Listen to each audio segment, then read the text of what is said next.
ट्रेडिंगमध्ये आणि लाईफमध्ये सेटबॅक्स तर येतच राहतात. पण त्या येणाऱ्या सेटबॅक्सपेक्षा बाउन्स बॅक आपला नेहमी स्ट्राँग असला पाहिजे. माझेही या नवीन वर्षात कंटिन्यूअस लॉसेस झाले. फक्त एकच दिवस प्रॉफिट झाला. माझ्याकडून मिस्टेक झाल्या, माझ्याकडून ओव्हर ट्रेडिंग झाली. मी अगेन्स्ट द ट्रेंड ट्रेड घेत होतो. पण ज्या मिस्टेक झाल्या त्यातून मी एक लेसन घेतलं आणि आज मी एक स्ट्राँग बाउन्स बॅक केला आणि सकाळचे 11:30 जस्ट वाजले आणि जस्ट आता मी 24,000चं प्रॉफिट बुक केलंय आणि तुमच्यासाठी हा मी व्हिडिओ बनवतोय.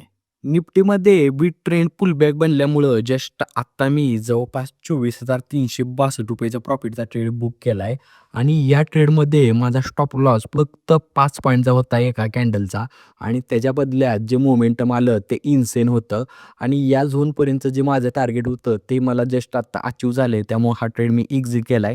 मार्केट अजूनही यात मोमेंटम कंटिन्यू करत आहे.